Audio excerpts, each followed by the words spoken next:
নবী সুলাইমান আলাইহিস সালাতু ওয়াস সালাম পরিচয় দেয়, ও আমার উম্মত, ইনি হলেন আল্লাহ পাকের ফেরেশতা আজরাইল, ইনি হলেন আল্লাহ পাকের ফেরেশতা আজরাইল। যেই না শুনলো আজরাইল, ওই সময় গিয়ে নবী সুলাইমান আলাইহিস সালাতু ওয়াস সালাম একদিন উম্মতদেরকে নিয়ে বসে আলোচনা করছে, মিটিং করছে, মানে যে আল্লাহ এবং সে যে নবী পরিচয় দিচ্ছে। মুসলমান ঘরের ছেলে মেয়েরা, বারা তরুণেরা, এ নবী পাকের প্রেমিকেরা, গভীর ভাবে উপলব্ধি করুন, ঠান্ডা বেরেন দিয়ে ভাবুন। আল্লাহ নবী সুলাইমান আলাইহিস সালাতু ওয়াস সালাম উম্মতদেরকে নিয়ে বসে আলোচনা করে, উম্মতদেরকে নিয়ে বসে আলোচনা করে, মিলাদ করে তালিম দেয়। সে যে নবী সুলাইমান, তার পরিচয়টা দিতে লাগে। ওই সময় গিয়ে সেই মজলিসের ভিতরে আল্লাহ পাকের ফেরেশতা, আল্লাহ পাকের ফেরেশতা হযরত আজরাইল আলাইহিস সালাতু ওয়াস সালাম মানুষের রূপ নিয়ে ওই সময় দেখতে পাওয়া গেল নবী সুলাইমান আলাইহিস সালাতু ওয়াস সালামের মজলিসে হাজির হয়ে গেল। শুধু তাই নয়, মজলিসে বসে নবী সুলাইমান আলাইহিস সালাতু ওয়াস সালামের একটা উম্মতের দিকে এক দৃষ্টিতে তাকিয়ে আছে। মজলিসে বসে এক দৃষ্টিতে এক উম্মতের দিকে তাকিয়ে আছে।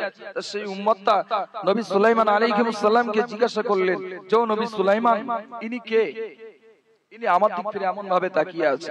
মুসলমান ঘরের ছেলে মেয়েরা, বানা তরুণেরা, এ নবী পাকের দিওয়ানারা, গভীর ভাবে উপলব্ধি করুন। ওই সময় গিয়ে দেখতে পাওয়া গেল নবী সুলাইমান আলাইহিস সালাতু ওয়াস সালাম পরিচয় দেয়, ও আমার উম্মত, ইনি হলেন আল্লাহ পাকের ফেরেশতা আজরাইল, ইনি হলেন আল্লাহ পাকের ফেরেশতা আজরাইল।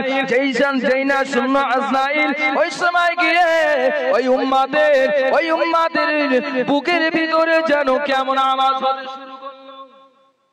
আমরা কেউ শুনি যে ইনি আজরাইল যদি সামনে যদি চলে আসে, তার বুকটা কেমন হবে, তার অবস্থাটা কেমন হবে। আরো এক দৃষ্টিতে তাকিয়ে আছে, ভালো করে বসবেন। ওই সময় গিয়ে নবী সুলাইমান আলাইহিস সালাতু ওয়াস সালামের উম্মত নবী সুলাইমানকে বললেন, ও নবী সুলাইমান, আল্লাহ তোমাকে তো অনেক ক্ষমতা দিয়েছে। কি দিয়েছে? অনেক ক্ষমতা দিয়েছে। তুমি একটু কিছু ব্যবস্থা করো, তুমি একটু ব্যবস্থা করো। নবী সুলাইমান আলাইহিস সালাম বললেন, যে কি ব্যবস্থা করব, কি করবে একটু বলে দাও। ওই সময় গিয়ে তখন নবী সুলাইমান আলাইহিস সালামকে বললেন, যে আমাকে একটু এই প্রান্ত থেকে ও প্রান্ত আমার ধুয়ে এসো, যাতে করে আমি হয়তো আজরাইলের হাত থেকে আমি হয়তো বেঁচে যাই। কিন্তু কেউ কি বাঁচতে পারবে? মুসলমান ঘরের ছেলে মেয়েরা, বারা তরুণেরা, এ নবী পাকের দিওয়ানারা, গভীর ভাবে উপলব্ধি করুন, ঠান্ডা বেরেন দিয়ে ভাবুন। ওই সময় গিয়ে দেখতে পাওয়া গেল নবী সুলাইমান আলাইহিস সালাতু ওয়াস সালাম হাওয়াকে বললেন, ও হাওয়া, আমার এই উম্মতকে নিয়ে, এই উম্মত যেখানে যেতে চায় সেখানে গিয়ে তুমি রেখে এসো। যেখানে যেতে চাই সেই জায়গাটায় গিয়ে রেখে এসো আমার এই উম্মতকে। ওই সময় গিয়ে দেখতে পাওয়া গেল নবী সুলাইমান আলাইহিস সালাতু ওয়াস সালামের উম্মত, ওই সময় গিয়ে দেখতে পাওয়া গেল এত জোরে একটা হাওয়া এলো, হাওয়ার সাথে সাথে ওই উম্মতটা হাওয়া উড়িয়ে নিয়ে অপর প্রান্তে নিয়ে গেল।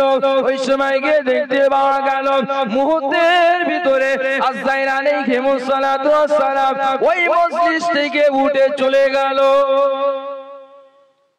ওই মজলিস থেকে মুহূর্তের ভিতরে যে হাওয়া এসে নবী সুলাইমান আলাইহিস সালামের উম্মত যখন ওই হাওয়ায় যখন উড়িয়ে নিয়ে গেছে, আর এই মুহূর্তের ভিতরে আজরাইল আলাইহিস সালাম আবার চলে গেলেন।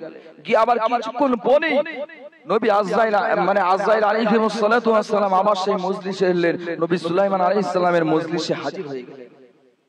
ওই সময় গিয়ে দেখতে পাওয়া গেল নবী সুলাইমান আলাইহিস সালাতু ওয়াস সালামের উম্মতের আরো যারা ছিল ওই মজলিসে, তারা জিজ্ঞাসা করলেন, ও নবী সুলাইমান, ইনি কে এবং ইনি কিসের জন্য মুহূর্তের ভিতরে চলে গেলেন, আবার মুহূর্তের ভিতরে কেন এসেছে, বিষয়টা একটু আমাদেরকে একটু খুলে বলে দাও। ভালো করে বসবেন। মুসলমান ঘরে ছেলেমেয়েরা বড় তরুণেরা এ নবী পাকের দিওয়ানারা গভীরভাবে উপলব্ধি করুন। ঠান্ডা বেড়ে দিয়ে বাবুর ওই সময়কে দেখতে পাওয়া গেল, ওই সময়কে দেখতে পাওয়া গেল নবী সুলাইমান আলাইহিস সালাম আল্লাহর ফেরেশতা আজরাইলকে বললেন, ও আজরাইল, তুমি মুহূর্তের ভিতরে তুমি কোথায় চলে গিয়েছিলে? আবার মুহূর্তের ভিতরে আবার এখানে চলে এলে, তুমি কোথায় গিয়েছিলে বিষয়টা একটু বলো। ওই সময় আজরাইল আলাইহিস সালাম বললেন, যে নবী সুলাইমান, আমি তোমার একটা উম্মত এখানে যে বসেছিল, যে উম্মতটা এখান থেকে চলে গেছে, ওই উম্মতটাই আমাকে পাঠিয়েছিল আল্লাহ পাক ওই উম্মতটা জাহানটা কবজ করতে।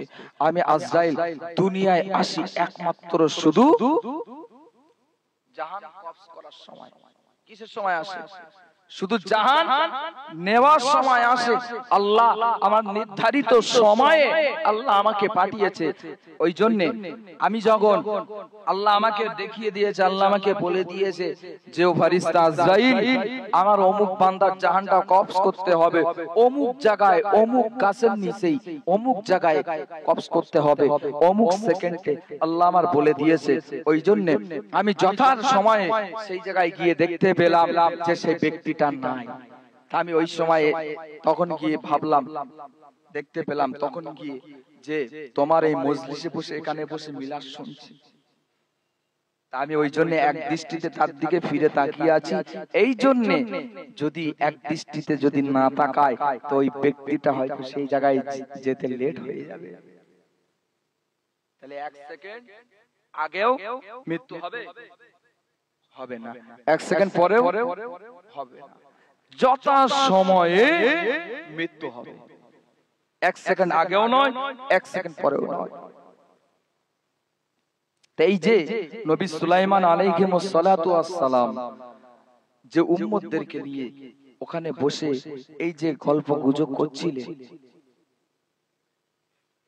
নারায়ে তাকবীর, নারায়ে তাকবীর, নারায়ে তাকবীর।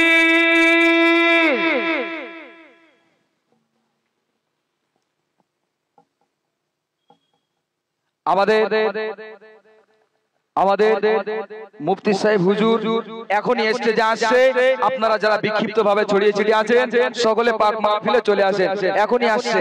সকলে তাকবীর দেন, নারায়ে তাকবীর, নারায়ে তাকবীর, নারায়ে তাকবীর। এখনই আমাদের সামনে আসছেন। তো যত সময় হুজুর আসবেন তার আগেই একটু নবী পাকের শানে একটু সালাতু সালাম পেশ করি। ইয়া নবী সালাম।